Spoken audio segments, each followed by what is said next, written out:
This is a video on how to operate the eTrex 20. I've acquired the satellites and I've got a position. You can see the numbers in the upper left, the latitude and longitude. Now I'm going to collect a track. In order to collect a track or a line or polygon, I'm going to push the back button once, past the map, past the compass, past the waypoint create, past the waypoint list, to my track. And you can see I've got this is my current or working space track. Here's archived ones from the past. Here's some that I collected yesterday. So I'm on the current track. I'll select the current track. I'm going to push the rocker button. I have to push the rocker button deliberately. All right, and then I rocker up to say yes. No current tracking is on. So I'm going to turn the tracking on. So now it's recording. So I have to walk to actually record some sort of polygon.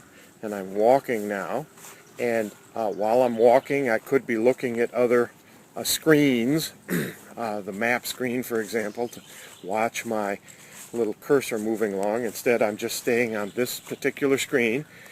Now I've completed my walk and I want to stop the track logging.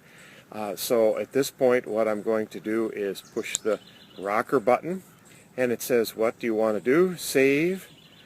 And the tracks, or a portion of it. So I want to push the enter button. It gives a name. I'm going to keep the default name, so I go down to done, and I push, oops, I goofed up.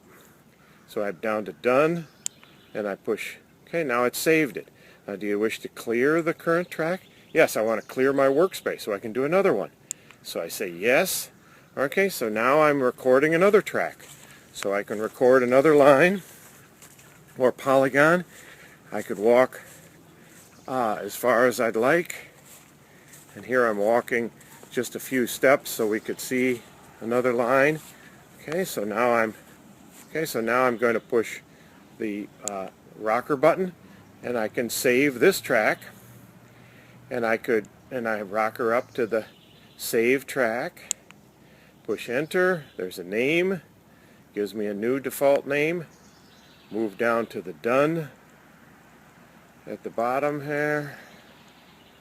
I'm on the done. Push enter, and now it's saved.